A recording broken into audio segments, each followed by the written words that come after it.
Ako ang inyong Lolo Paer at ito ang aking kwento.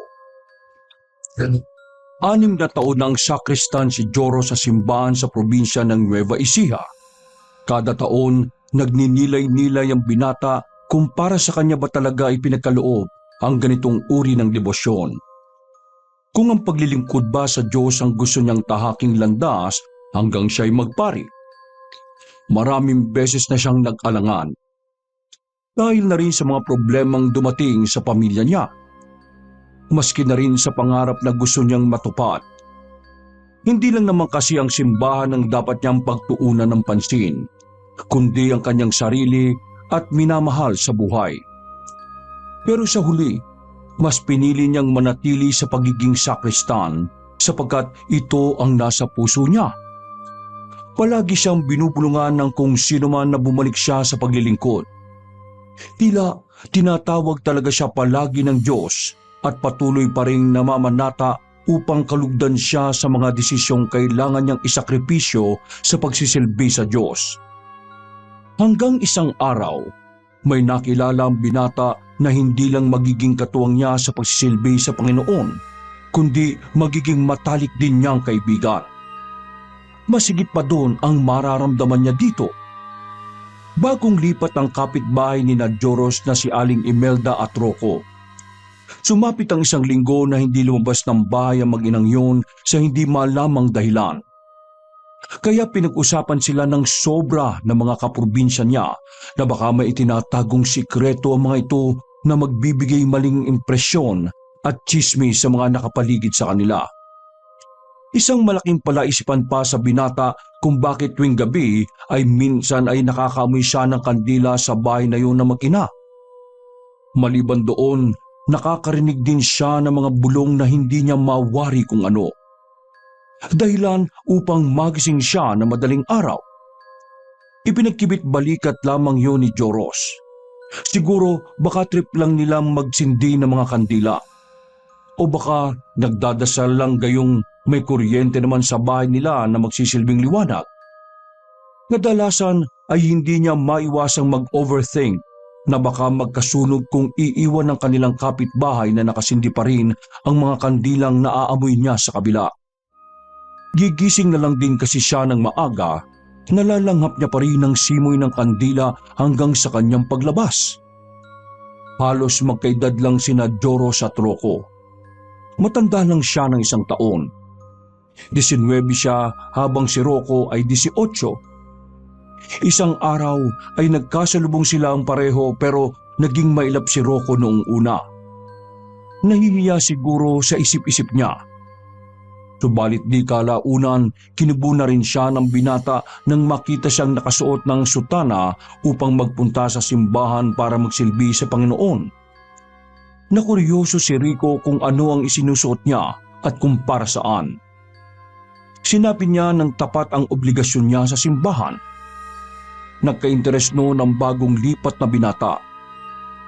Matapos ang araw ng linggo ng banal na misa noon, nagkusang loob si Rocco na pumunta sa kanya upang magtanong tungkol sa mga ginagawa niya sa pagiging sakristan ng simbahan. Mailap pa sa kanya nung una ang binata pero di naglaon, naging komportable na rin ito sa kanya. Dahil magiliw niya itong ini-entertain ng buong galak. Masaya ba ang maging sakristan? Gusto ko kasi talagang sumama sa inyo eh. Tanong ni Rocco. Hirap pa itong makipag-eye contact sa kanya. Pakiramdam niya, naninibago pa rin ito sa lugar na nilipatan gayong mag-iisang buwan na ang nakalipas nung nakalipat ang mag-ina sa lugar nila sa probinsya. Hindi siguro ito sanay sa mga tao. Pakiramdam niya, introvert ito dahil kapag ito ang nagpipresentang lumapit na kausapin ng isang tao, may mannerism itong pinapalagutok ang mga daliri. Tila ba nababalisa? Hindi malaman kung ano ang gagawin. Masaya maging sakristan, Rocco. Bakit hindi mo subukan? Maaliwalas ang ngiti ni Joros. Kumpiyansa siya sa kanyang sinagot sa interesadong binata. Ganun ba? Oo naman. Gusto mo, samahan kita ngayon sa parish namin. Gusto mong sumali, di ba? Nakita niyang napakagat ito ng labi. Sinubukan nitong titigan siya nito ng diretsyo pero saglit lang. Nag-iwas agad ito ng tingin sa kanya. Sa tingin mo ba, dadami ang magiging kaibigan ko kapag nagsakristan ako? Pautal-utal na tanong nito muli sa kanya. Oo naman Pero tandaan mo hindi lang naman ang pagkakaroon ng kaibigan ng pakay mo para maging sakristan, di ba? Alam mo ba kung ano? Alam ko, naniniwala naman ako sa Diyos eh. Gusto kong magsilbi sa Diyos. Mas lumawak ang pagkakangiti ni Joro sa bagong kakilala. Kung ganun, tinatawag ka nga ng Diyos. Gusto kong magsimulang kilalanin ng Diyos eh. Pero hindi ko alam kung paano. O sige, sasamahan kita. Talaga? Oo, magkaibigan na tayo, di ba? Rocco, tama? Oo. Nagbaba ito ng ulo. Sandali pa, nag-angat din ng tingin. Tama ba ako? Ikaw si Joros? Oo, ako si Joros. Kilala na pala natin ang isa't isa sa pangalan eh. Sa personal lang pala nagkakahiyaan. Sorry Oh, bakit ka naman humingi ng dispensa? Wala naman akong ginagawa masama sa iyo eh. At wala ka rin namang ginawang masama sa akin. Hindi kasi kita agad in-approach eh. May social anxiety kasi talaga ako. Kahit sa una naming tiniran bago dito, ganito na talaga ako eh. Hindi marunong makisalamuha. Hinapik ni Joros ang balikat ni Rocco. Ayos lang yan. Ako rin naman eh. Ganyan nung una. Pero sigurado kapag araw-araw nagsisilbi ka na sa simbahan natin, hindi ka na maiilang pa. Mas lalakas pa ang loob mo kasi kasama mo ang Diyos. Kapag nasa tahanan ka na ng Diyos. Tila ba may dumaloy na kuryente sa mga daliri ni Joros sa puntong yon, hanggang sa kanyang tiyan. Tinanggal agad ni Rocco ang kanyang kamay na nasa balikat nito. Sorry, hindi pa talaga ako sanay eh. Malalim na huminga si Joros. Ayos lang. Teka, kailan mo babalak gawin ng aspirancy stage? Aspirancy stage? Nagtatakang tanong ni Rocco. Yung kasi ang unang hakbang para maging sakristan ka. Bago ka maging pontifical server, kailangan mo ring mag-investiture. Manunumpa ka sa harap ng Diyos sa loob ng 1 taon para bumalik ang bisa ng pagiging sakristan na tinatawag naming renewal. Kapag namanata ka na sa Diyos araw-araw, masasanay ka na at buong puso mo na yung tatanggapin hanggang sa pipiliin mo na lang na maging pari sa huli. Paliwanag ni Joros kay Rocco. Altar server ka muna sa ngayon. Yun ang unang hakbang para mag-ensayo na makapaglingkod ka sa Panginoon. Ako ang senior mo kapag nagkataon. Gusto ko talagang pumasok, Joros. Tuturuan mo naman ako, di ba? Oo, akong bahala sa'yo. Ano, handa ka na ba? Tumango si Rocco, sabay bawi ng iling. Kaso, natatakot pa ako eh. Hindi ko pa siya kayang harapin. Huwag ka matakot, no? Kasama mo ko. Higit sa lahat, kasama natin ang Diyos. Hindi ko pa talaga kaya eh. Ang Diyos ay mabuti, Rocco. Kung ano man ang kasalanan mo sa Kanya sa nakaraan, buong puso Kanya mapapatawad. Nag-angat ng ulo si Rocco at kumpiyansa na siya nitong nginitian. Naging maaliwalas ang itsura nito. Dahil sa tiwala na ibinigay niya dito, mas lalong naikayat si Rocco na kilalanin ng kanyang pinaglilingkuran sa loob ng 6 na taon. Hindi na nito sinayang pagkakataong makakilala ng mga bagong kaibigan. Nagkaroon na rin ito ng pribilehiyong makaakyat ng sanktuaryo ng simbahan kahit may pag-aalinlangan. Gayong may mga sibat pa ring nakatarak sa puso ng binata, lakas ng loob na hinugot yun ni Rocco alang-alang sa pagtanggap nito sa Panginoon.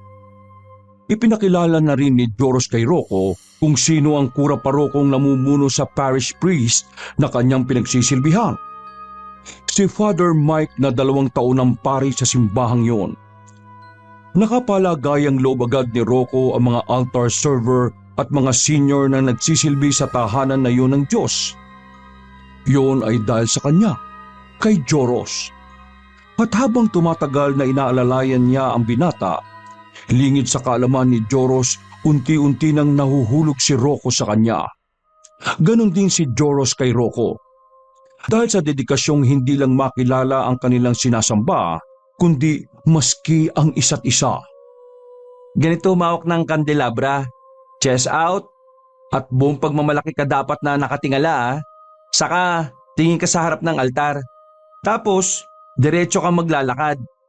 Mabagal lang ang bawat hakbang. O sige, ikaw naman ngayon ang gumawa, Rocco. Ipinigay ni Joros ang kandelabra kay Rocco. Sisinda na ba yung kandila? Hindi muna. Practice muna sa'yo yan. Saka na natin sindihan mamaya kapag magsisimula na yung banal na misa. Sundin mo muna yung sinasabi ko, ha? Tumango si Rocco. Sinunod niya ang pag-chest out nito. Tumingin ng diretso sa harap ng altar. Saka mabagal na humakbang sa bilang na 3. Yan! Ganyan nga, Rocco. Sumunod ka lang sa akin, ha? Nasa kaliwa naman si Joros na hawak din ng mahigpit ang kandelabra. Pagkarating sa may altar, pareho silang humarap sa isa't isa. Hindi sinasadyang nagkatitigan ng 2 binata. Para bang pareho silang natutunaw sa pagtitinginan nilang 2. Bumilis ang tibok ng puso ni Joros. Napalagok pa siya ng laway. May namuong pawis sa kanyang sintido na dumaloy patungo sa kanyang leeg. Malamig naman ang dampi ng hangin na umandar sa malaking exhaust fan na donasyon ng kanilang mayor na nakalagay sa harap ng altar. Pero hindi niya mawari bakit biglang uminit sa simbahan. Ilang minuto rin ang tinagal ng kanilang pagtititigan hanggang mabasag yun nang may tumawag sa kanilang 2. Kumusta kayo dyan, Joros? Kumusta itong aspirant? Ay, Father! Nandiyan pala kayo. Magandang araw po, Father. Kapagpalang araw din sa inyong 2. Ito naman po, Father. Magaling po si Rocco. Madali po siyang turuan. Bumaling ng tingin si Father Mike kay Rocco. Pagpatuloy mo lang yan, ha?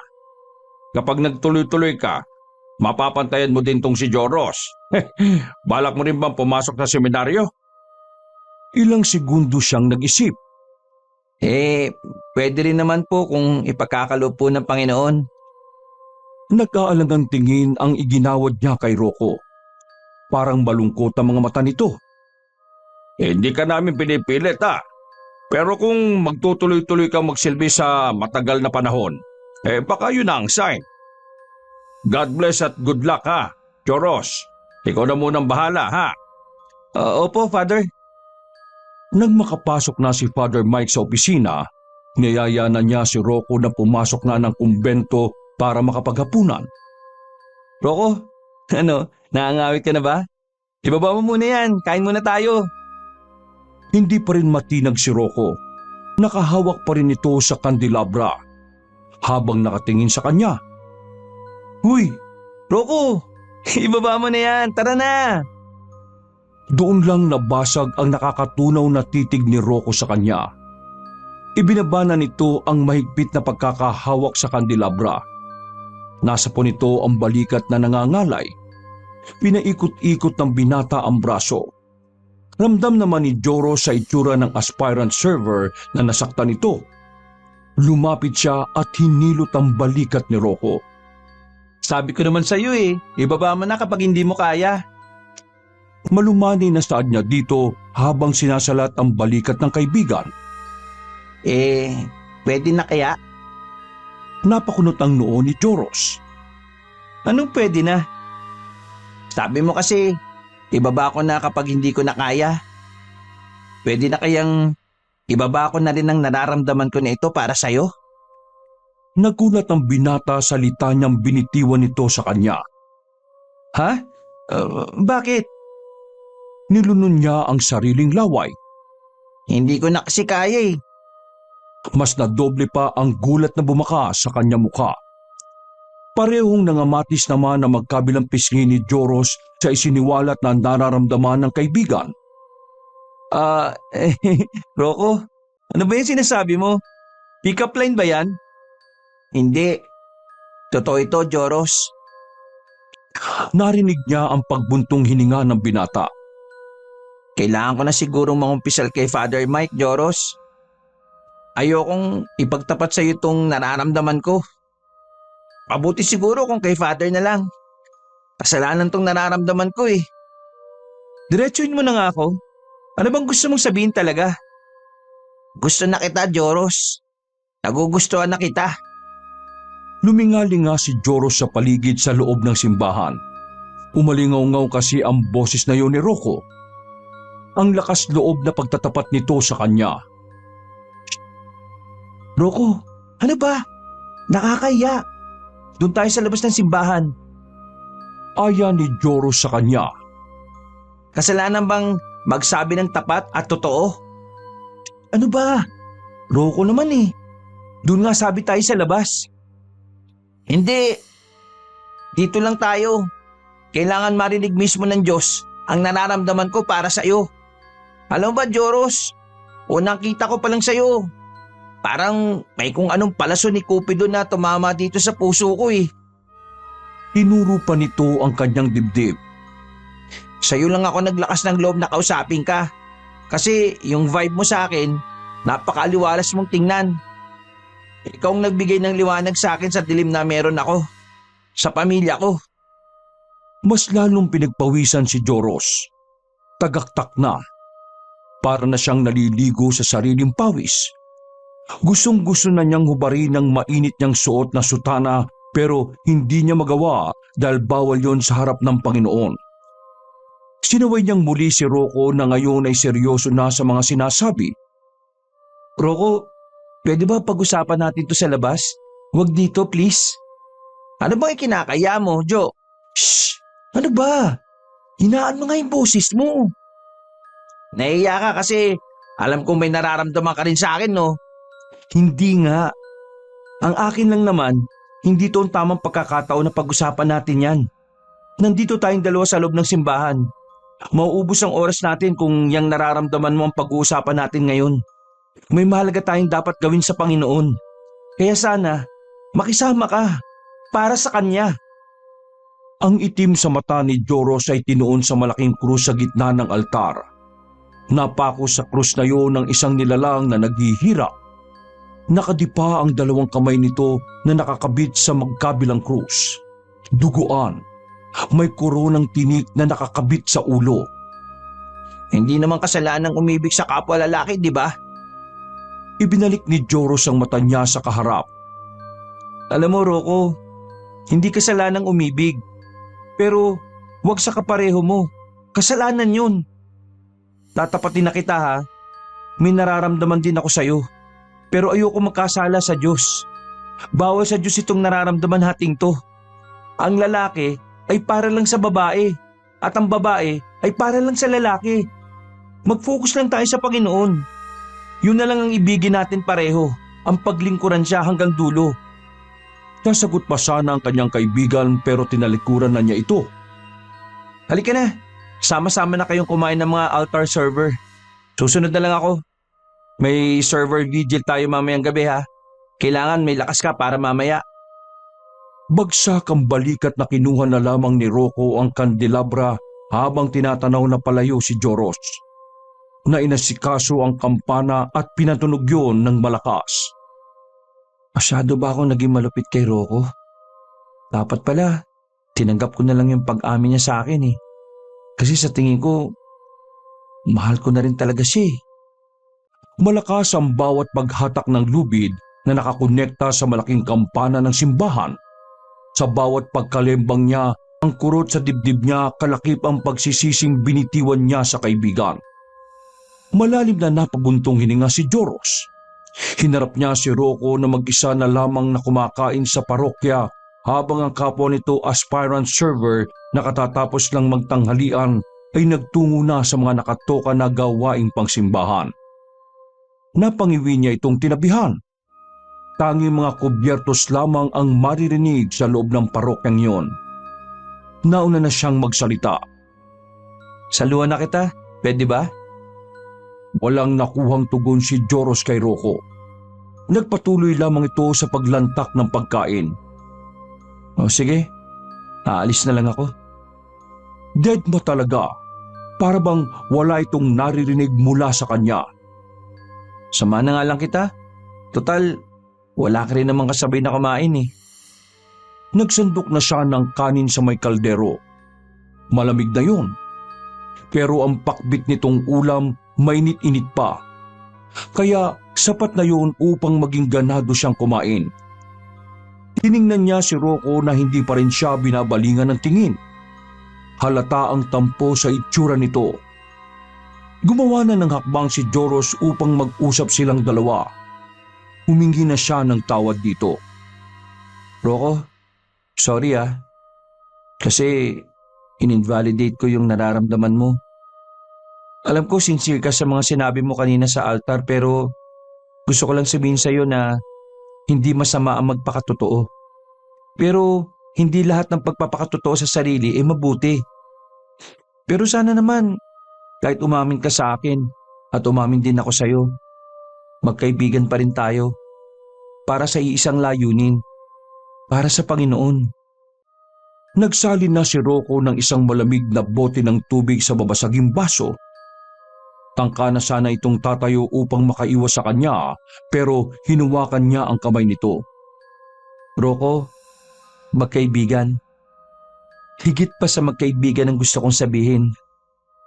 Napamulagat ito sa huli niyang mga binitiwang salita.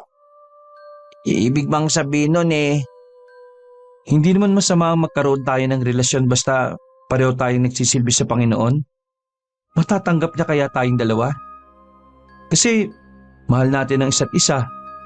Higit sa lahat, siya ang sentro nating dalawa sa pag-ibigan natin. Tumayo na rin si Joros at maigpit niyang niyakap si Rocco. Mangiyak-ngiyak ang dalawang binata sa puntong yun. Sa loob lamang ng 6 na buwang pagiging sakrista nito at pagkakakilala nilang dalawa, may namuuna sa pagitan nila. Hanggang sa maging sila. Hindi nga lang lantad. Sinikreto nila Joros at Rocco ang relasyon nilang dalawang sakristan sa mga kapwa sakristan at ibang mga kasapi sa simbahan lalo na sa paring si Father Mike. Takot silang mahusgahan at mahatulan. Ang tanging nakakaalam lang ng kanilang relasyon ay silang dalawa lamang at ang Diyos na pinangakuan nilang magsasama silang pareho sa pag-ibig nila at pag-ibig sa kanilang sinasamba. Kung tanggap lang din siguro tayo ng mga tao, lalo na sila, hindi sana natin itatago itong pagmamahalan natin sa isa't isa. Pangako, sa susunod, hindi na tayo matatakot dahil kasama natin ang Diyos. Maniwala ka dahil naniniwala ako sa iyo. Magkasalikop ang mga kamay ni Joros at Rocco. Banal na misa ng araw na yun. Sinindihan nila yun pareho tapos nagkatinginan. Sabay na nagmarcha ng marahan patungo sa harap ng altar. Pagkarating sa harap ay hinarap naman nila ang isa't isa at hinayaang pumasok ang mga katikista, lay minister at ang paring si Father Mike upang abutin ang insenso at pausukan ang tabernakulo. Inorganisa na nila pareho ang mga kasapi ng simbahan matapos ang unang seremonya ng misa. Papasok na sana sila sa loob ng parokya nang masurpresa si Rocco sa dumating sa simbahan. Isang ginang na naguhurimentadong sinugod nito ang binata. Nay, bakit kayo Aray! Dito lang pala kita matatagpuan, ha? Lagi mong paalam sa akin na may project kayo ng mga kaklase mo. May thesis kayo, kaya ginagabi ka ng uwi. Pero dito lang pala kita makikita sa impyernong lugar na ito, ha? Piningot ng ginang ang kaliwang tenga nito. Maliban doon, tinaas din nito ang patilya. Nay, tama na po, Aray. Ang sakit. Hindi na nakapagtimpi si Joros. Inawat na niya ang ina ng kaibigan. Mawalang galang na po, ma'am. Kumalma po kayo. Huwag naman po kayo mag-iskandalo dito. Nasa simbahan po tayo. Nasa kalagitnaan pa po tayo ng banal na misa. Pwede po, igalang niyo naman po yung pari natin ngayon at ang Diyos. Ha? Paano ako hindi kakalma? Sinuway ako ng anak kong ito. Nagsinungaling siya sa akin. Mas lalo pa nitong idiniin sa pamamagitan ng kuko ang pagkurot nito sa tenga. Nay, ang sakit po, Nay. Tumigil ka dyan. At pwede ba, hindi ko igagalang ang Diyos nyo, lalo na kung sino man ang pari na yan. Impyerno! Impyerno ang lugar na ito. Halika dito, umuwi ka. Sinasabi ko sa'yo, mapapatay kita. Wala na lang ibang nagawa si Rocco kundi sumunod sa ina. Kundi baka mapunit na ang tenga ng binata. Mas lalo lamang itong masasaktan. Susunod ako sa iyo, Rocco. Pangako, ililigtas kita sa nanay mo. Nag-anunsyo naman si Father Mike sa mga naagawang atensyon sa mga nasasakupan na makinig ng sermon nito at ipagpatuloy ang banal na misa. Matapos ang unang pagdiriwang, nagpaalam siya sa pari na ibabakante muna niya ang pagsisilbi bilang sakristan sa pang-alas 9 ng umaga ng misa. At babalik na lamang sa hapon. Sasadyay niya ang bahay mismo ni Rocco malapit sa bahay niya kung saan ito mismo nakatira. Kahit siya, hindi niya alam na hindi pala alam ng ina ni Rocco na nagsasakristan nito nung una pa lang. Lagi kasing iniiba ng binata ang usapan kapag sa ina na nito o sa pamilya ay binaling ang gusto niyang pag-usapan. Mukhang may itinatago ang kanyang lihim na karelasyon sa ginang. Tumapat siya sa pinto na yari sa kawayan sa bahay ni Rocco. Napatakip kagad siya ng ilong nang maamoy ang matapang na kandilang yon. Kakatok na sana siya nang marinig ang malakas na pagdaing ni Rocco. Aray, Nay! Paano po? Gusto ko talaga magsakristan! Aray, Nay! Huwag niyo na po ako sa... Aray! Sinasabi ko naman sa iyo, hindi ba? Huwag kang lalapit-lapit sa kahit na sino man sa simbahan na yon. Pumasok ka nang hindi ko nalalaman? At nagsakristan ka pa talaga, ha? Sino ang umakay sa iyo doon? Sino? Kinabahan na si Joros. Narinig niya ang malakas na paghataw ng tila sinturon sa katawan ng binata. Krinig na naman niya ang umaaring king sa sakit na si Rocco. Kinatok na niya ng kinatok ang kawayang pinto upang pansamantalang itigil ni Nanay Imelda ang kalupitan sa anak. Ako ang saktan nyo. Kung umakay sa kanya mag-isakristan. Miss lang o, huwag nyo nang sasaktan si Rocco. Tumahimik sa loob ng bahay ni Rocco. Hindi na niya naririnig ang malakas na galit na boses ni Aling Imelda. Bagkus, mas sumabog ang amoy ng kandila sa loob ng bahay. Umatras si Joros nang maramdamang tumunog ang seradura ng pinto. Kasunod ang malakas na pagbukas noon. Tumambad sa kanya ang ginang na sabog-sabog ang buhok. Tanga ng latigo, pakiwari niya, ginagamit yun ng albularyo sa mga aswang. Isang buntot pagi, yun ang ginagamit niya sa pagdisiplina sa anak. Pinanlisikan siya ng mga mata ng babae. Anong ginagawa mo rito? Tanong ni Aling Imelda sa nakakasindak na tinig. Nagkaroon ng bikig sa lalamunan ng binata na hindi makasagot sa kaharap.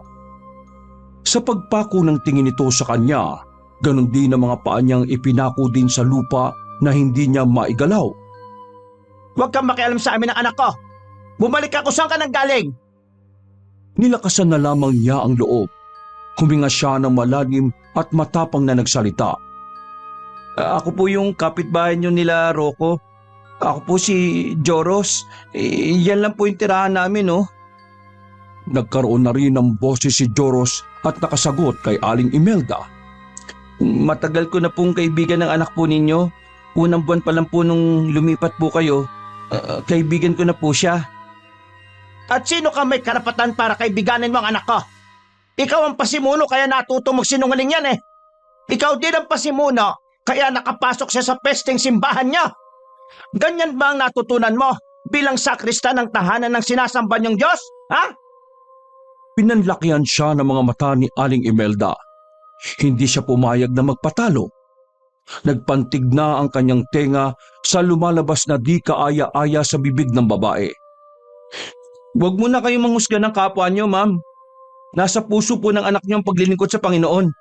Siya po lumapit sa akin para mapalapit din po siya kay Jesucristo. Para po magkaroon ng maraming kaibigan. Hindi po ba kayo masaya na may makikilala pong bagong taong anak ninyo? Kapiling ang Diyos? Hindi! Diretsyong tugon nito. Tumalsik pa ang laway ng ginang sa mukha ng binata. Napapikit si Joros at pinalis ang laway na nanggaling sa ginang. Hindi ako natutuwa na makilala ng anak ko ang mga tulad niyong sumasamba sa peke niyong Diyos. Mariing dagdag pa ni Aling Imelda na ikinurot ng puso ni Joros. Sinasabi ko sa iyo ha, walang Diyos at kahit kailan hindi na may babalik ng Diyos niyo ang asawa ko. Napasag ang tinig ni Aling Imelda sa huli nitong sinabi. Nadagdagan pa ang pagkurot sa puso ni Joros nang masaksiyan nitong lumuluha na ang ina ng kanyang lihim na karelasyon. Ma'am, kung ano man po yung hinanakit niyo sa Diyos, kalimutan mo na po yun. Hindi ko man po alam kung anong nangyari sa asawa niyo pero alam ko pong may dahilan. At ginusto yun ng Panginoon. Pinalis ni Aling Imelda ang luhang nanggilid sa mga mata. Walang dahilan. Ginusto ng Panginoon niyo na mamatay ang asawa ko. Umiiyak na saad ng ginang. Malis ka na. Sige lang. Tuloy niyo lang paniwalaan ang Diyos ninyo. Tingnan ko lang kung maliligtas na kayo mula sa kamatayan. Walang pakundangang pinagsarahan siya ni Aling Imelda ng pinto. Maririnig na naman niya ang pagpalahaw sa sakit ng pang-aabuso nito mula sa anak. Wala siyang nagawa kundi pakinggan na lamang ang mga pagdaing ng kanyang minamahal. Ano bang gagawin ko? Bumalik na lamang siya sa simbahang pinaglilingkuran habang iniisip pa rin ang kalagayan ni Rocco. Samantala, patuloy pa rin pinaghahataw ni Nanay Imelda ng buntot pagi ang binatang si Rocco sa iba't ibang bahagi nito ng katawan. Walang pakialam ang ginang kung saan man ito matamaan. Ang mahalaga sa babae, mailabas lang nito ang galit sa mga nalaman. Nay! Ayoko na po! Yan!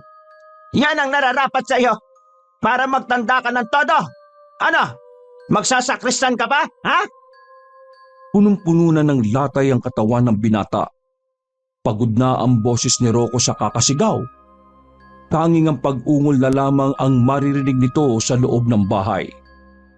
Walang awat ang pag-agos ng kanyang mga luha sa mata. Gusto man niyang pumalag pero hinayaan na lang niya ang ina na ilabas ang galit nito sa kanya. Batid din naman niyang kasalanan niya. Hindi niya kasi sinabi sa ginang na nagsisilbi siya sa simbahan. Takot siya na kapag nagsabi rin siya sa ginang, hindi rin naman siya nito papayagan. At ang mas malala pa, baka hindi na siya nito palabasin sa bahay na yun. Simula ngayon, dito ka lang sa pamamahay ko. Huwag na huwag kang magtatangkang lumabas, maliwanag! Mariing sabi nito sa kanya. Litaw ang mga ngipin sa ibaba ng bibig nito. Naglalagablab ang pares nitong mga mata. Dahilan para mapilitang tumango si Rocco. Sinasabi ko sa iyo ha, kapag sinuway mo ko, Rocco, susunod ka sa ama mo! May himig ng pagbabanta ang ginang. Sinisiguro ko yan sa iyo! Nay naman, parang awa mo na. Huwag po. Hindi na pinansin ng ginang ang pagsusumamo ng anak. Hinaplos na lamang nito ang kanyang buhok at mahina siyang binulungan sa puno ng kanyang tenga. Tulungan mo ulit ako mamayang kausapin ng ama mo, ha? Hanggang kailan pa ba, Nay? Nagsalubong muli ng kilay ang may edad na babae. Nutol ka na naman ba sa akin, anak? Nay naman, patay na si tatay eh. Huwag mo nang guluhin ang kaluluwa niya. Aray! Hinagupit na naman siya ni Aling Imelda ng buntot pagi. Nanginginig na ang buong kalamnan niya sa mga latay na natatamo nito sa ina.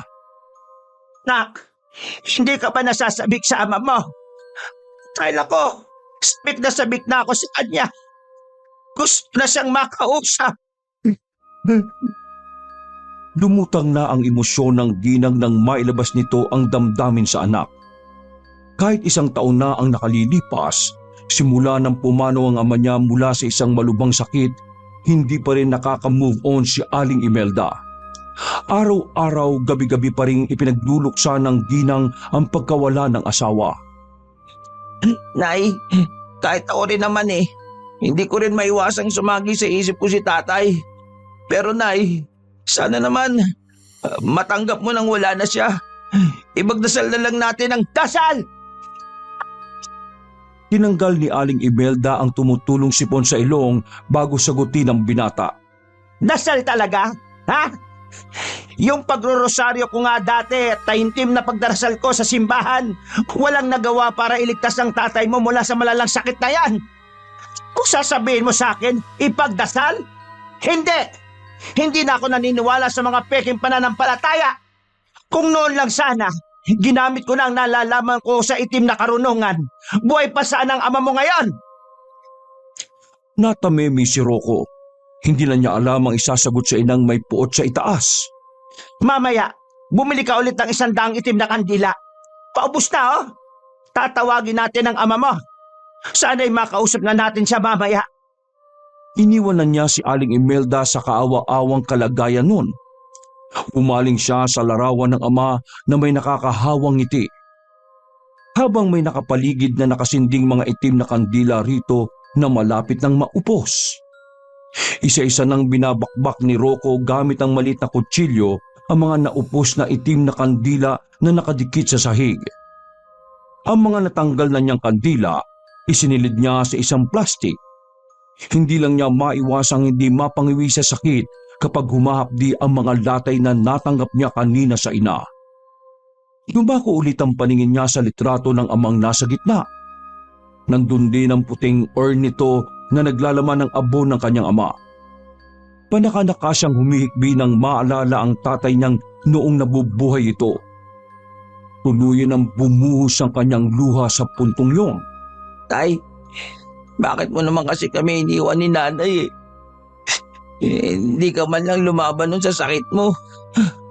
Kita mo, ganito na nangyari sa amin ngayon. Akala namin ni nanay kapag nakalis na kami sa dati nating tinitiran, makakalimutan ka namin. Pero, mas lumalala pa pala. Si nanay, nagluluksa pa rin sa pagkawala mo. Gabi-gabi na lang, ginagawa namin to para lang marinig ang boses mo. Para makausap ka. Sana man lang, tay, kahit ngayon lang, magparamdam ka sa amin ni nanay. Para naman maramdaman namin kahit isang beses lang ang presensya mo. Miss na miss ka na po namin, tay. Pinataka ng kanyang mga nalalaglag na luha ang mga nakasinding itim na kandila na nakapaligid sa larawan ng kanyang ama. Sa gitna ng kanyang pagdadalamhati, may biglang dumaang malakas na hangin sa kanyang kinaroroonan. Namatay lahat ng mga natitirang kandilang malapit na maupos. Niyakap ni Rocco ang kanyang sarili. Pinalis niya ang kanyang nagkalat na mga luha sa mukha at nilibot ang paligid. Tay, nandito ka po ba? Tay? Nabalutan na ng dilim ang buong paligid. Nakarinig siya ng mga pagkaluskos. Luminga-linga ang binata. Napablikwas lamang siya ng lingon nang biglang makarinig ng paglaglag ng isang bagay. Tumaob ang picture frame ng kanyang ama na ikinakunot ng noo ni Rocco. Inayos niya ulit yun sa dating pwesto. Nang maitayo na niya ang kwadro ng larawan ng ama, nakarinig siya ng nakakakilabot na pag-anas sa puno ng kanyang tenga. Nanindig ang kanyang balahibo sa bumulong sa kanya na ayon dito, ipagdasal daw nilang mag-ina ang kaluluwa nito at pabasbasan sa simbahan para makaakyat na. Bumilis ang tibok ng puso ni Rocco. Napalunok siya ng laway. Kasabay noon ang mabilis niyang paglingon. Nanlaki ang mga mata niya nang tumambad sa kanya ang maputlang mukha ng ama. Ubod lakas na sumigaw si Rocco. Kagad namang dumalo si Aling Imelda nang bumaha sa paligid ng liwanag. Rocco, anak, anong nangyari? Nay, si tatay, nandito siya. Nasaan? Nasaan ang tatay mo? Mahal? Mahal, nandito ka ba? Nagpalinga-linga si Aling Imelda. Hinanap ng paningin nito ang asawa na nasa likuran ng niya kanina. Nandito lang siya kanina. Nay, nasa tabi ko lang siya eh. Sabi pa nga niya sa akin, dalhin daw natin ang labi niya sa simbahan at papaspasan. Ipagdasal daw po natin siya, Nay. Nahihintakot ang pahayag niya sa ina. Wala naman eh. Niloloko mo lang ako. Pero Nay, nandito po talaga si tatay. Namatay nga ang mga kandila oh. Sos, palusot mo lang yan para makabalik ka sa simbahang yon. Huwag mo nga akong paikutin, Rocco. Totoo po yun, Nay. Git pa niya na sinasambunutan na ang sariling buhok. O siya, tigilan mo na yung kahibangan mo para makausap nga talaga natin ang tatay mo. Ang maigi pa sa ngayon bumili ka ng 100 itim na kandilang ipinag-uutos ko sa'yo. Pakin mo muna yung mga kandilang yan. Bilisan mo, ha? Baka sa simbahan ka na naman dumiretso. Sinasabi ko sa'yo. Tinuruan pa siya ni Aling Imelda. Hindi pa rin bumabalik ang dating kulay niya sa mukha.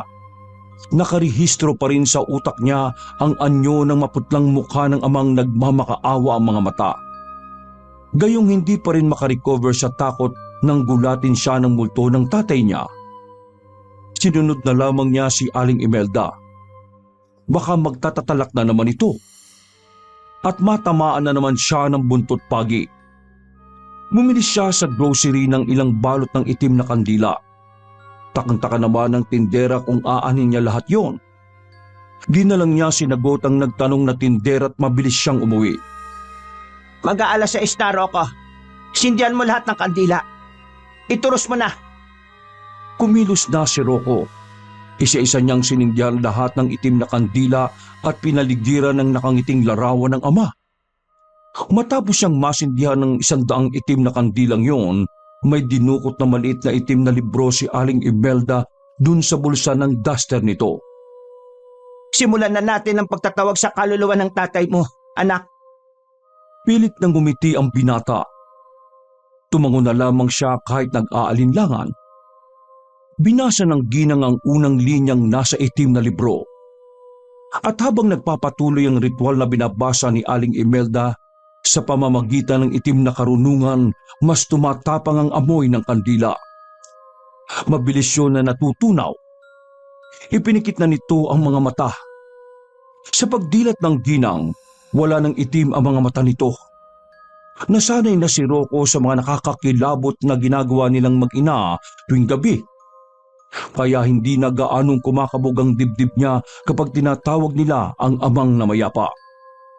Pero lumipas ang 1 oras ng pagbabasa ng ritual ng itim na karunungan, bigo muli ang mag-inang makausap ang kanilang padre de pamilya. Napasalampak na lamang si Aling Imelda sa sahig. Bakit, Dario? Bakit ayaw mo kami kausapin ng anak mo? Hinagod ni Rocco ang likuran ng inang mag-uumpisa na namang umiyak. Nay, itigil na natin to. Parang awa mo na. Pwede bang ipagdasal na lang natin ang tatay? Kaya ako nga po pinasok ang pagiging sakristan kasi itong gusto ni tatay para sa akin nung nabubuhay pa siya. Ang magsilbi sa simbahan. Gaya nyo, nung maging mother butler po kayo sa simbahan natin. Huminto sa paghikbi si Aling Imelda. Bumakas ang kabagsikan sa pagmumukha ng ginang. Sinasabi ko na sa iyo, ayoko! Hindi ko hayaan bumalik ka sa simbahan! Ano ba, Nay? Ibalik mo ng pananampalataya mo kay Lord. Walang may kagustuhan sa nangyari. Kinuha si tatay kasi may dahilan siya. Wala siyang dahilan. Pinatay niya ang tatay mo dahil gusto niya. Nagkasakit si tatay, Nay. Pinatay si tatay ng sakit niya at hindi ng Diyos. Ibinalik ni Aling Imelda ang tingin nito sa larawan ng asawa. Matiim nitong tinitigan ng litrato ng nakangiting mister. Walang kwenta ang Diyos na yan, anak. Sasayangin mo lang ang buhay mo na magsilbi sa Kanya. Dahil hindi totoo ang Diyos na tinutukoy mo. Seryosong saad nito sa kanya. Habang nakatutok sa litrato ng ama niyang si Mang Dario. Tayo lang ang makakatulong sa sarili natin, anak. Tayong dalawa lang ang magtutulungang mag-ina. Walang Diyos. Wala nang iba. Tayo lang. Naisip-isip ni Rocco na mga sandaling yon na hindi na nga talaga para sa kanya ang pagiging sakristan. Balak niya kausapin si Joros kinabukasan para magbitiw sa pagiging altar server. Pero nagdadalawang isip siya dahil hindi na niya makikita pa ang binata. Subalit kung lalabas man siya sa tahanan ng kanyang pinaglilingkuran, may tsansa na maging tama na sa mata ng karamihan ng relasyon ng dalawa at hindi na makwestiyon ng may simbahan. Alanganing oras nang nagising si Rocco nung umagang yun sapagkat napuyat siya sa mga ibinubulong na orasyon sa ritual ng pagtatawag ng ina niya sa kanyang ama. Gayong natapos na nito ang 3 pahina ng itim na libro, kinagabihan nung sinabayan niya ito. Inulit pa yon ng ginang.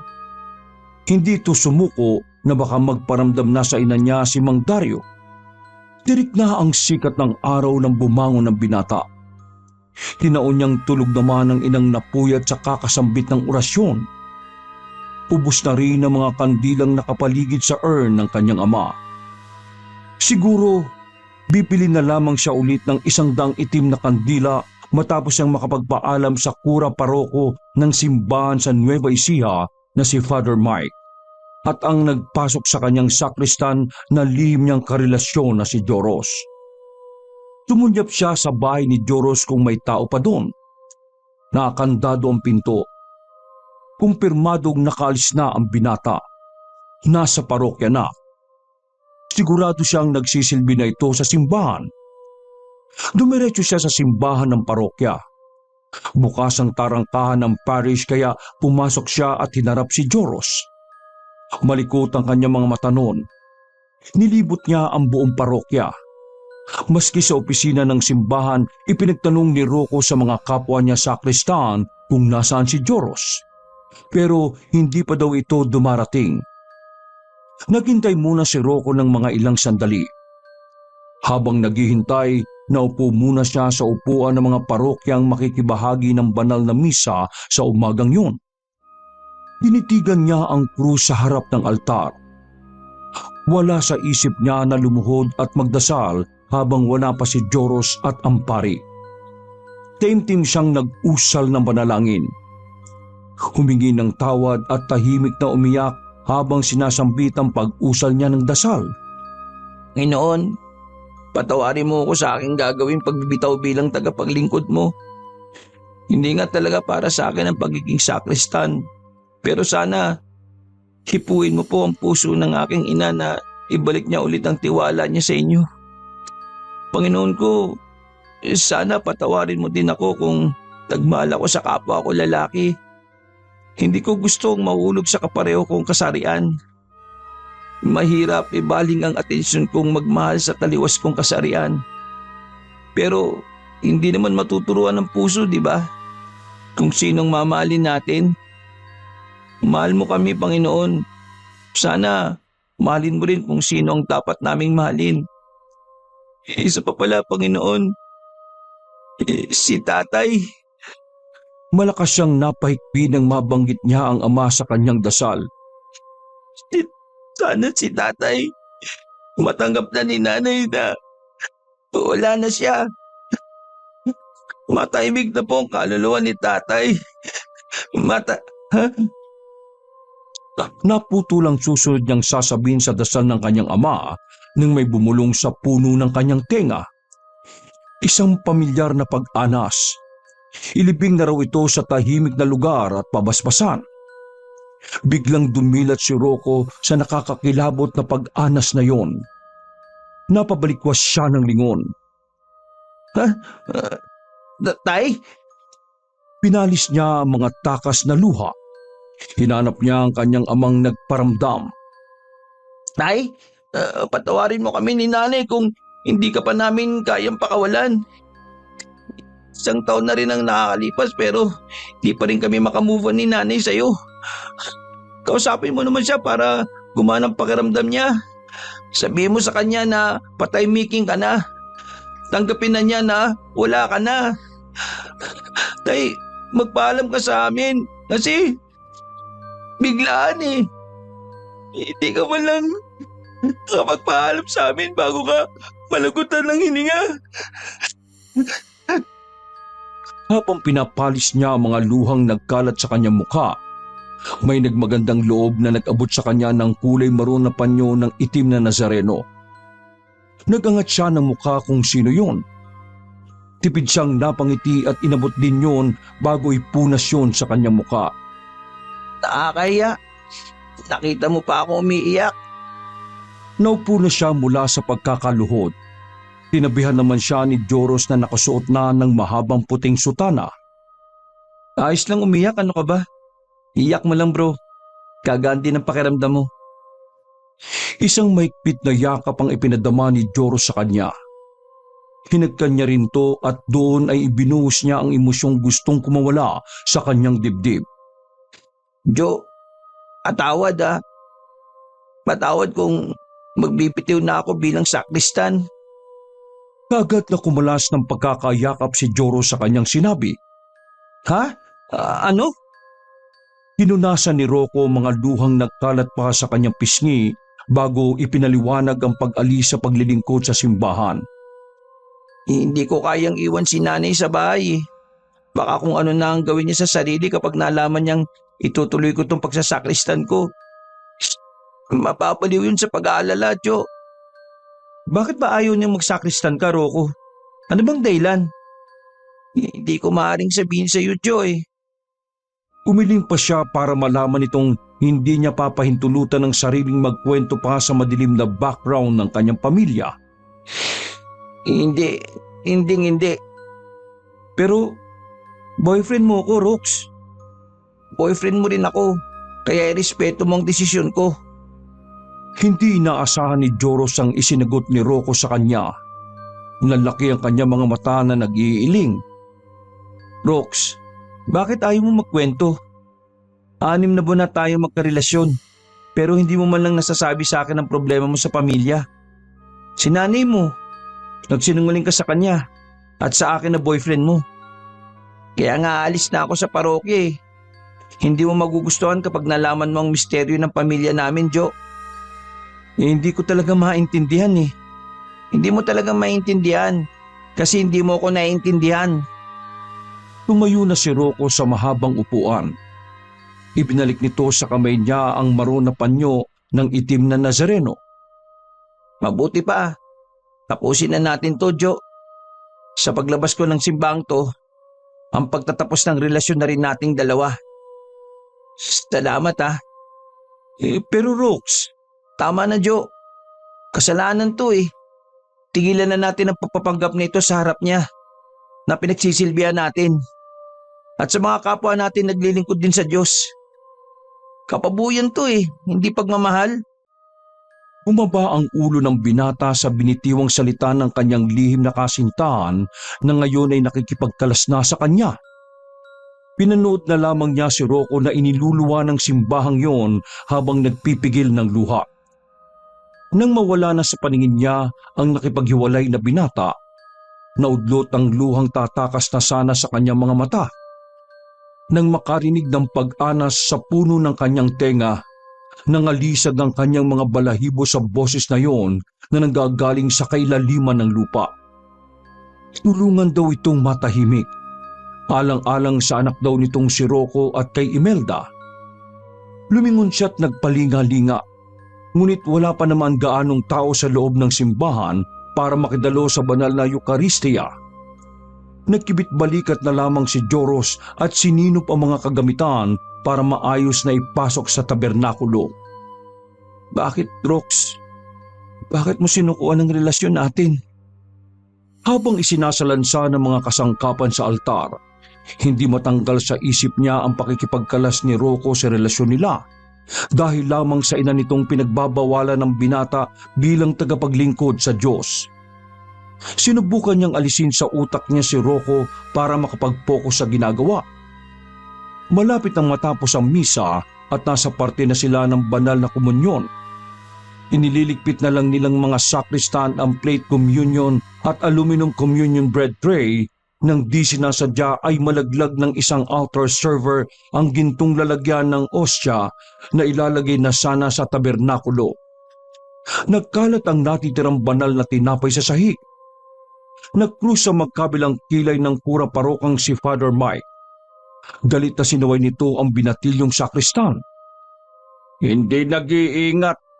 Sagradong bagay yan eh. Humingi ng paumanhin ng binata. Mangiyak-iyak ito habang isa-isang pinupulot ang puting bilog ng mga tinapay. Sa susunod mag-iingat ka ha.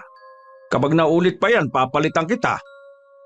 Tinakasan ng kulay sa mukha si Joros nang mahagip niya ang maputlang mukha ng nakabarong na lalaking nasa likuran ng pari. Malungkot ang ekspresyon nitong nakatunghay sa kanya. Tila ba naisipahiwatig na kung ano. Kinusot ng binata ang kanyang mga mata. Ha? Nawala? Minumulto ba ako? Tinulungan na lamang niya ang sakristang magpulot ng mga nakakalat na ostya sa sahig. Dadamputin na sana niya ang ostya nang makita niyang muli ang lalaking nakabarong sa likuran ng sakristan. Tiningnan lang ng kalulong yun ang hawak ng binatilyo na gintong lalagyan ng ostya. Nang mabitiwan nito yon, muli niyang narinig ang pag-aalboruto ng padre. Nagpapaliwanag pa sana ang binatilyong altar server pero galit na nag-utos na itong pinapasok sa loob ng opisina. Titig na titig pa rin siya sa multo ng lalaking ito na pinapakitaan siya. Anong kailangan mo sa akin?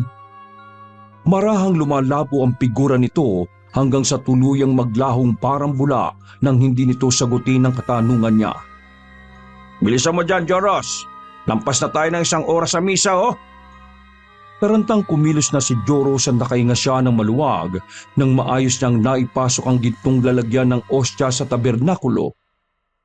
Matapos ang banal na pagdiriwang, kinausap niya agad ang padre sa opisina ng parokya.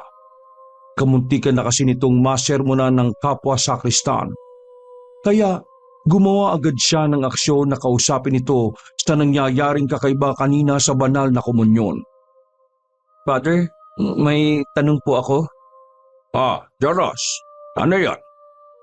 Totoo po bang nagpapakita mga kaluluwa sa atin? Walang ekspresyon na lumapit sa kanya ang padre at tinapik ang kanyang balikat.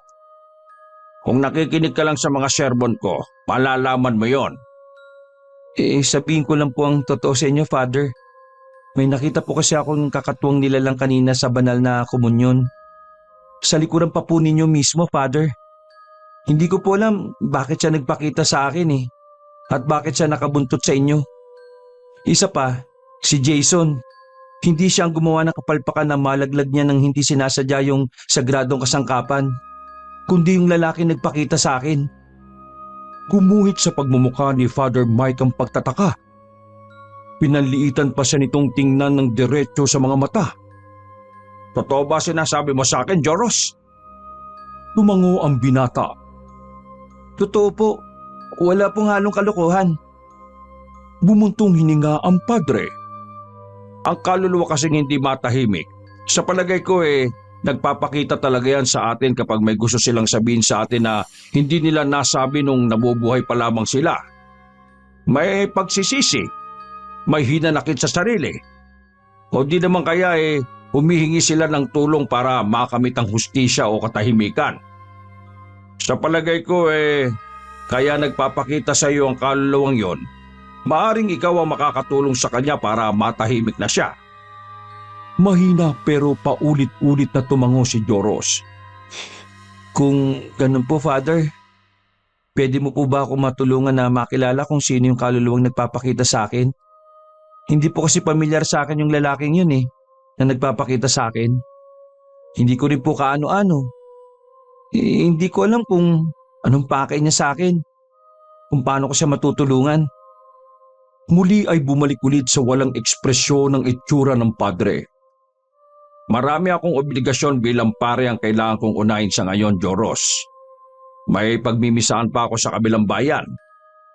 Sa susunod, maaari kitang matulungan.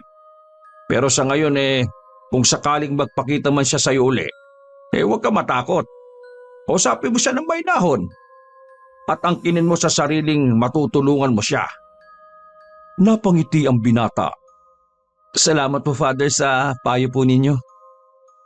Nagpaalam na si Father Mike sa binata. Tapos na rin ang obligasyon niya bilang sakristan sa simbahan. kaya dumiretso na siya sa bahay para makapagpahinga.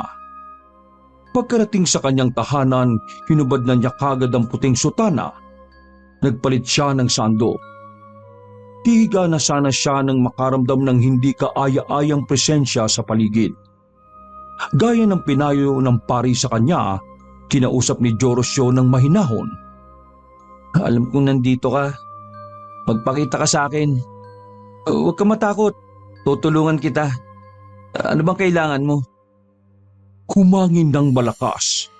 Nagsitayuan ang mga balahibo sa kanyang buong katawan. Sandali pa, tumambad na sa kanyang harapan ng lalaking maputla ang muka. Siniyasat niya ito mula ulo hanggang paa. Naging abnormal ang kanyang paghinga nang hindi nakasayad ang mga paa nito sa sahig. Humapang pa ang kilabot sa mga ugat ni Joros nang natutuklap ang laman nito sa pisngi. Hanggang sa naging buhangin at nilipad ng hangin. Buong tapang na nagsalita ang binata. Gayong tumitindi ang kabang nararamdaman niya sa bangkay na kaharap. Bakit ka ba sa akin nagpapakita? Anong pakay mo sa akin? Halata sa boses niya ang panginginig. Unti-unti nang naglalaglaga ng mga laman sa mukha ng multo. Sa tuwing may nahuhulog na laman sa sahig, nagiging buhangin ito at hinihipan kung saan. Bago pa tuluyang mawala ang kaharap na kaluluwang nagpapakita sa kanya, narinig niya ang panaghoy ng lalaki. Hindi siya makapaniwala na yung nagpapakita sa kanyang multo ay ang ama ni Rocco. Hindi ako mangangako, Mang Dario. Pero gagawin ko makakaya ko para patahimikin ka na nila. Labis na dinamdam ni Rocco ang ginawa niyang pakikipaghiwalay sa lihim na karelasyon niyang kapwa kasarian na si Joros. Mahal na mahal niya kasi talaga ang binata kahit bawal na pag-ibig ito sa batas ng Diyos na kanilang sinasamba. Late na nagising ang binata. Alas 11 na ito nakabangon kaya hindi na niya magawang pumasok pa sa klase. Napansin naman ng kanyang ina na namumugto ang mga mata ng anak. Kinausap siya ng ginang ng masinsinan. Panay sa katatanggi ang binata na wala itong iniiyakan. Umiwas na lamang siya sa usaping yon pero makulit ang may edad na babae. Inalam kung anong rason ng kanyang pag-iyak. Dahil ba sa pinagbawalan kitang maging sakristan, anak? Kaya ka umiiyak? Rocco, nak, para din naman sa kapakanan mo ang ginagawa kong ito. Sana ay maintindihan mo ako. Malumanay ang pagkakasabing yon ng ginang sa kanya na kumurot sa kanyang puso. Umiling si Rocco. Hindi po, Nay. Naalala ko lang po kasi si tatay. Miss na miss ko na po siya. Pinagkanya ang ina upang kapanipaniwala ang kanyang palusot. Nagpa-comfort siya dito hanggang sa todong iniyakan niya ang ina sa kanyang dinaramdam na pakikipaghiwalay kay Joros. Gumaan ng paunti-unti ang kanyang pakiramdam nang hinahagod ni Aling Imelda ang kanyang likuran. O rin, nak, miss na miss ko na rin ang ama mo. Kung makakausap lang sana natin siya, hindi tayo mangungulila ng ganito. Humiwalay na siya sa pagkakayakap sa ina. Pero Nay, matanong ko lang. Ano yun, anak? Nilakasan na lamang niya ang loob na tanungin ang bagay na yung gayong may pag-aalinlangan pa rin sa sarili. Kasalanan po ba kapag nagmahal ka sa kapwa mo Sa ano? Mas lalong tumindi ang kuryosidad ng ginang. Tila umurong ang dila ng binata at hindi masabi ang huling kataga.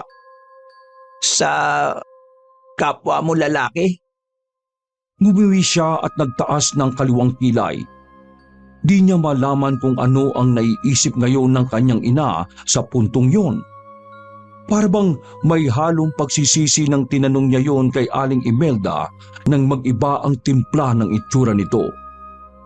Natutunan ko dati sa pagiging mother butler sa simbahan natin dati na malinaw na kinokondena ng mga Kristiyano ang pagiging bakla at tomboy na isang karumal-dumal at kasuklam-suklam na kasalanan. Isa kasi yung kalibugan, kahihiyan, hindi normal at hindi disente sa paningin ng Diyos, anak. Marahang yumuko si Rocco. Dapat pala hindi na lamang niya tinanong ang ina. Hindi rin pala ito pabor sa pakikipagrelasyon sa kapwa kasarian. Di kalaunan nag-angat din siya ng ulo nang binawi ang unang sinabi. Ayon lang naman sa paniniwala ko sa Biblia yon, anak. Ang paniniwala ko ngayon, walang pinipili ang pag-ibig. Kusang titibok ang puso sa isang tao, babae man, lalaki, parehas man ang kasarian o kabaliktaran. Basta't nagmahal ka, hindi kasalanan yon. Gumuhit ang ngiti sa labi ng binata. Natuwa siya sa naging opinyon ng ina sa kanyang itinanong. Hindi na inurirat ng ginang ng anak kung bakit niya yun tinanong. Pinapahinga na lamang siya sa kanyang silid nang sa ganon makabawi ng lakas mamaya sa panibagong araw ng ritual ng kakaibang paraan ng kanilang paggamit ng itim na karunungan sa pagtatawag sa kaluluwa ng kanyang ama. Kailan ba ito matatapos? Pagod na rin ako. Ayaw namang magpakita ni tatay. Sinubukan niyang ipikit ang talukap ng kanyang mga mata, pero hindi siya makatulog. Naupo siya sa kama.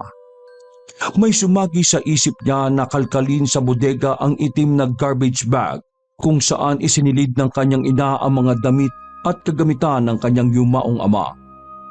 Baka may maaari siyang itago para sa kanyang sarili na remembrance. Nang sa ganoon, hindi niya makalimutan ng ama. Pumasok siya sa banyo. Sa likod noon, nandoon ang mga nakatambak na garbage bag na naglalaman ng kagamitan ng ama niya noong nabubuhay pa ito. Inisa-isa niyang hinalungkat sa mga garbage bag ng damit ng ama na pwedeng niyang maisuot. Marimi-raming leather jacket si Mang Dario na natipuhan niya. Itinabi niya yun sa sulok. Maayos na itiniklop at inipon sa isang tabi. Kinapkap niya rin isa-isa ang bulsa ng mga kupas na jacket na yon. Nagpapakasakaling may barya o bagay na nakastuktok doon. Hindi kasi nagawang magkapkap ng ina sa mga bulsa ng pantalon, jacket at t-shirt ng asawa nito.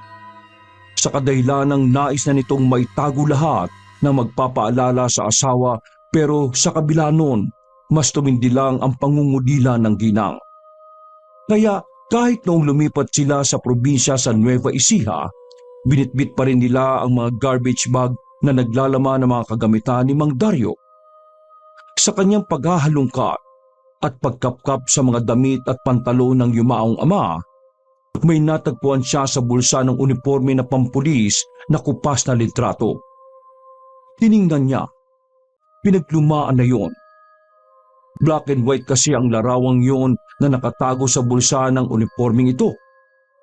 Lukot na ang larawan pero dala ng kuryosidad. Pinatag niya yon at gumawa ng paraan para makita na maayos ang nakaimprenta sa litrato. Sinaksak niya ang plancha. Pinainit yon bago marang ipinadulas sa likod ng lukot na larawan at nais niyang masilayang mabuti yon.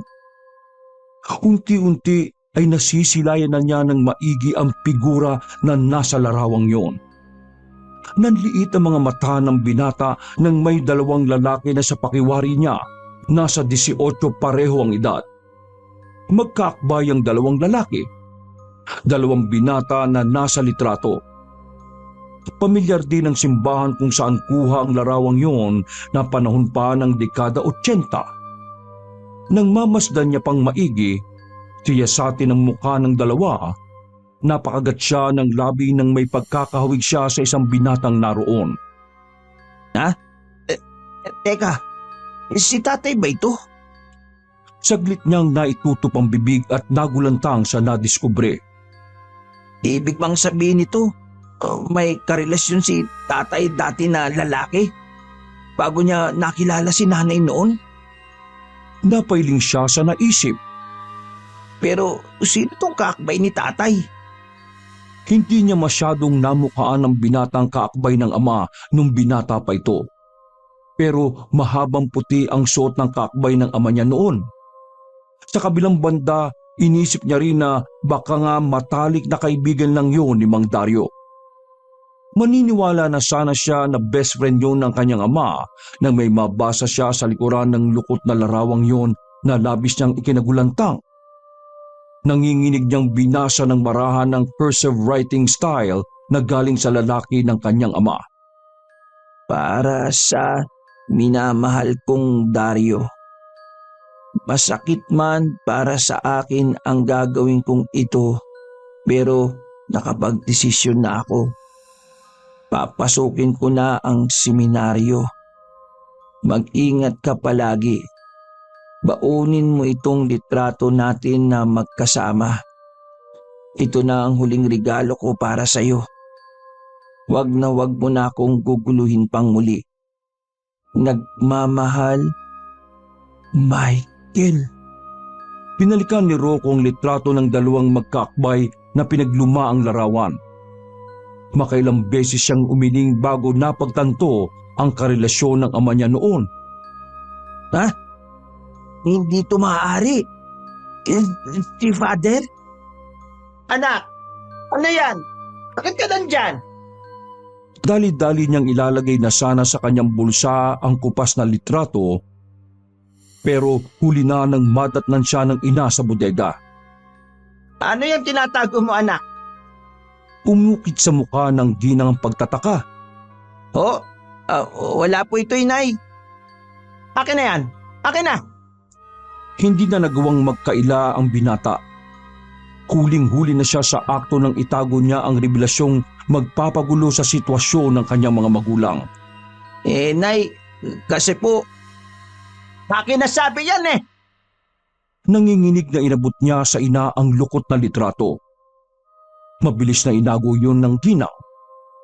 Mabagsik na tinitigan ng may edad na babae ang larawang pinakatago-tago ng kanyang itay nung nabubuhay pa lamang ito. Si Dario ito ah. Ibig sabihin nito, Nay, kaibigan niya po yan. Ipinagtanggol pa niya ang ama hanggat maaari. sinong kaibigan? Binaliktad ng ina niya ang larawan. Ganun na lamang ang pagbuka ng bibig nito sa nabasa. Sinong Michael ito? Nag-umpisa nang magtubig ang mga mata ni Aling Imelda. Nay, hindi ko po kilala eh. Bakit may Michael? Sino ito? Nay, matagal na panahon na yan. Kalimutan niyo na po yan, Nay. Hindi, Rocco. Umalingaw-ngaw sa bodegang yun ang boses ni Aling Imelda. Nagtagis na ang mga bagang ng ginang. Ramdam ng binata ang galit sa kanyang ina. Napailing pa ito ng ilang beses. Buong buhay ko, nung nagsasama kami, naging tapat ako sa kanya. Pero ano ito, ha? Ginagago lang pala niya. Hindi niya sinabi ito. Umago sa masaganang luha sa mga mata ng ina. Babalikan mo pa ba ang nakaraan, Nay? Dapat ko lang mabalikan ang nakaraan niya. Hindi ko ito matatanggap, Rocco. Hindi! Nilamukos ni Aling Imelda ang litrato ng pagluloko ng asawa. May panggigigil ang paglumukos na yon sa kamao.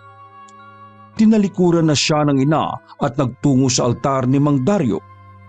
Naalertong binata sa posibleng gawin ng ginang. Anong gagawin mo, Nay? Parang walang narinig si Aling Imelda na nagtuloy-tuloy sa paglalakad. Dala ng bugso ng damdamin, pinagsisisipa nito ang mga itim na kandilang nakasindi. Hinapakan lahat yon hanggang sa matupok ang apoy. Hinagip nito ang picture frame ng yumaong mister at malakas yung ibinagsak sa sahig. Lumikha yun ng pagkabasag na nagpangatog sa mga tuhod ng binata. Nay, parang awa niyo na. Magbunustili ho kayo. Mayak-yak na si Rocco sa pagwawala ng ina. Hindi pa nakontento si Aling Imelda. Pinag-interesan nito ang urn ng asawa. Nay, anong gagawin niyo? Huwag po! Nay, huwag niyo itapon ang abunitay! Alertong pinigilan niya ang pagtanggal sa takip ng urn. Itiwan mo ako, Rocco! Hindi po, Nay! Huwag naman po! Paunti-unti ay huminahon si Aling Imelda at napagtanto ang pagwawala sa sarili dala ng bugso ng damdamin sa pagsisiwalat ng katotohanan. Agad na kinuha ni Rocco ang urn na naglalaman ng abo ng ama. Bahagyang nahimasmasa ng ginang. Pero di naglaon, napalitan muli ng timpla ang itsura nito. kilala ko na kung sino yung Michael na tinutukoy ni Dario. Tumalim ang pagkakatitig nito sa kanya. Wari may ibig ipakahulugan. Huwag mong sabihin, Nay, na hindi mo ako mapipigilan, anak. Hindi sa ngayon. Pagpasok ng ina sa isang silid, hindi na niya napigilan pa ito. Hinayaan niyang kulamin ang lihim na karelasyon ng ama nung buhay pa ito. Pero hindi niya hahayaan ang masamang balak nito kay Father Mike. Kailangan niyang humingi ng tulong kay Joros. Samantala, Ay, paano ko ba makakausap ulit si Rox? Nahihiya naman ako magpunta sa bahay nila.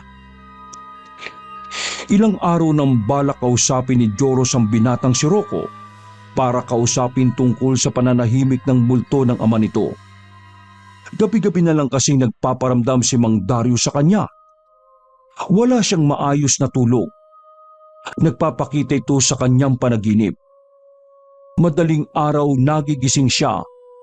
Dagdag pa na nakakaamoy siya ng kandila sa bahay ng kaibigan. Pero wala pa rin siyang lakas ng loob na harapin ang lihim niyang karelasyon na si Rocco. Dinadaga ang dibdib niya kapag nagtatangka siyang katukin ito sa bahay. Lalo't baka ang humarap sa kanya ay ang ina nitong bruhang napakasungit. Siguro mamaya, baka makausap ko na si Rox. Nako, dapat niyang malaman na kailangan ng pumayapa ang ama niya para matahimik na rin itong isip ko. Medyo tinanghali nang nagtungo si Joro sa simbahan nila sa parokya. Nangangalumata pa siya pero kailangan niyang maglingkod dahil yun ang tungkulin na itinalaga sa kanya. Yun ang kinatahak ng puso niya. Malapit na siya sa parish nila nang magkagulo mga taong nagmimisa. Tumalima si Joros at inalam ang kaguluhang nangyayari sa simbahan. Nadatnan niyang nagkukumpul-kumpul sa isang pwesto ang mga tao. Tinanong niya ang kapwa niya sakristan kung ano ang nangyayari. Sinabi nito na nagkaroon daw ng mga bukol sa iba't ibang katawan si Father Mike. Isang matinding sakit na tinatawag na ketong. Nakisingit siya sa mga tao. Gayon na lamang ang gulat niya nang may mga bukol-bukol nga ang padre sa iba't ibang bahagi ng katawan. Diyos ko, mabagin. Nasa po ni Joros ang kanyang noo.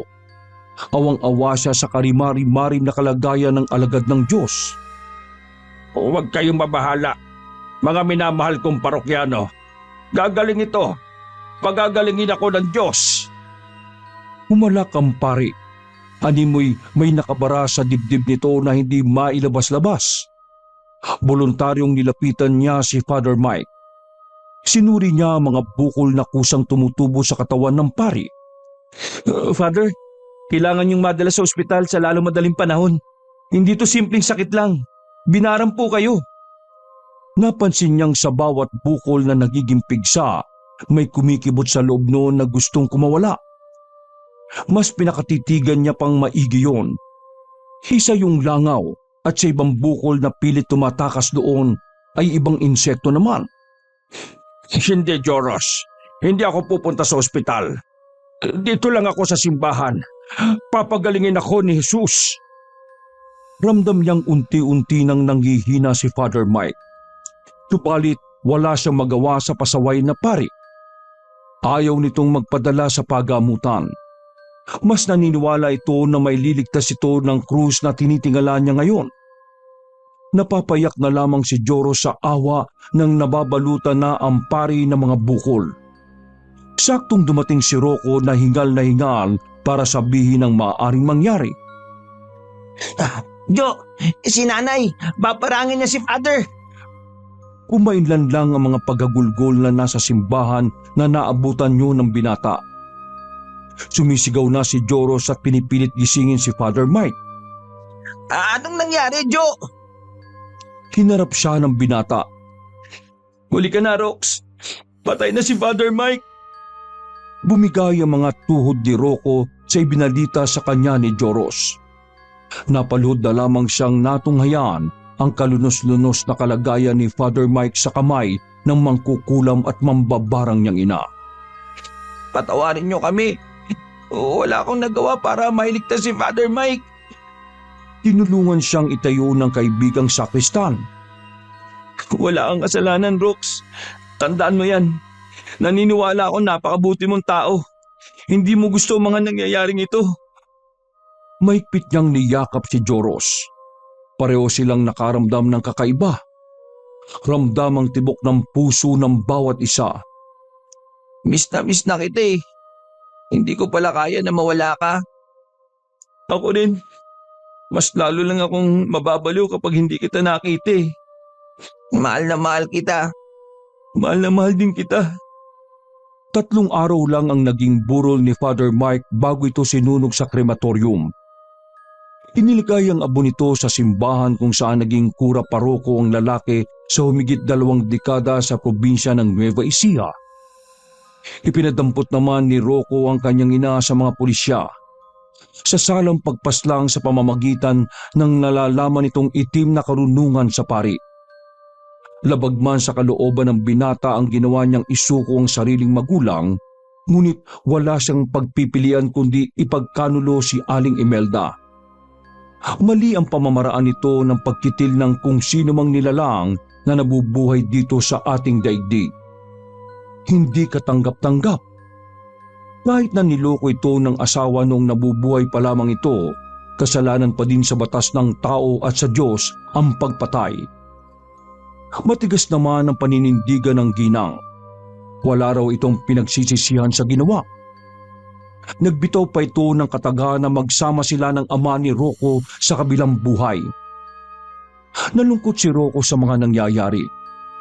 Sa kabila noon, tutulungan pa din niya ang ina na mapaagang makalaya ito sa bilangguan. Lilinisin niya ang kaso ng ina. Pero dadaan muna sa tamang proseso ng hakbang sa korte ang isasampang kaso laban kay Aling Imelda. Nanay ko pa din naman siya, Jo. Isinuko ko siya sa mga otoridad pero di ko siya kailanman susukuan. Napakabait mo talaga, Rox. Napakabuti mong anak. Kaya ko lang naman ginawa yun para magtanda siya eh. Pero siyempre nakukonsensya rin ako sa ginawa ko. Kaya tutulungan ko rin siya makalaya. Kasalukuyang bitbit ni Rocco ang urn ng ama niyang si Mang Dario habang si Joros ay tanga ng urn ni Father Mike. Tinatanaw nilang pareho ang papalubog na sikat ng araw. Maririnig ang mga huni ng maharot na mayang naglalaro sa nangingitim na kalangitan habang sumasabay ang paghampas ng alon sa karagatan. Nalaman ni Rocco kung bakit madaling nagkasakit ang ama't binawian ng buhay. Yun ay dahil sa pagdamdam nito sa ex na karelasyon nang malaman na naging pari na ng tuluyan ang sinisinta na si Father Mike. Sinubukan pa daw ni Mang Dario na kanyang ama na makipagbalikan sa pari. Gusto din ng kura paroko na sunggaban ng tuktong namamagitan sa dalawa. Subalit wala itong magawa dahil nga sa ganap na itong pari. Sa huli, dinamdam yun ng ama ni Rocco hanggang sa tuluyang nabalot ng kalungkutan kakaisip. Nalugutan ng hininga ang lalaki na hindi man lang ito umamin sa kanilang mag-ina. Tumama ang loob ng binata dahil hindi pala minahal ng kanyang ama si Aling Imelda. Ang tunay palang minahal nito, ang kapareho din itong kasarian na alagad din ng Panginoon. Sa kabila ng pagtatampo sa ama, nagpapasalamat siya dito dahil naging mabuti itong ama sa kanya at napalaki ng maayos. Kaya pala gusto siyang maging sakristan ni Mang Dario noon dahil naaalala nito ang ka-secret affair nitong si Father Mike. Itutuloy mo pa ba yung pagpapari mo, Jo? Mabilis na umiling si Joros ng walang pag-aalinlangan. Hindi na, Rox. Ha? Bakit? Bumaling sa kanya ang binata. Seryoso na tumitig sa kanya. Nailang naman siya pero lumaban ito ng pagtitig. Ngayon ko lang napagtanto na kapag napalapit ako lalo sa Diyos, mapapalayo naman tayong dalawa sa isa't isa. Pero sayang, magpipitong taong ka ng sakristan. Magsiseminaryo ka pa. Kung gagawin ko yun, matutulad lang ako kay Father Mike. Natamimi si Rocco na napatango. Ikaw bahala. Ibinalik niyang muli ang atensyon sa magandang tanawin na malapit ng mabura ng dilim. Masaya ako sa paglilingkod sa Diyos. Nasa puso ko nga ang Panginoon Pero nasa puso rin kita. Narealize ko na kahit di na ako magsilbi sa simbahan, nasa puso't kaluluwa ko pa rin naman siya Bitbit ko pa din sa puso ang may kapal. Siyempre, kasama kita sa hirap at ginhawa. Napangiti na lamang si Rocco nang makaramdam ng kilig sa buong sistema. Parehong nangamati sa magkabila niyang pisngi. Sabay nilang tinanggal ang takip ng urn ni Mang Dario at Father Mike. Saka yun isinaboy at ibinuho sa mga abo nito sa karagatan. Nilipad yun ng hangin. Ngayon, malaya na ang dalawang umibig sa isa't isa. Matatahimik na rin si Mang Dario kasama si Father Mike. Malaya na rin si Joros na umibig ng makulay kasama sa habang buhay si Rocco. Makapamumuhay silang dalawa sa bawal na pag-ibig kasama ang Panginoong Diyos na yayakapin nila hanggang sa kabilang buhay. Wakas!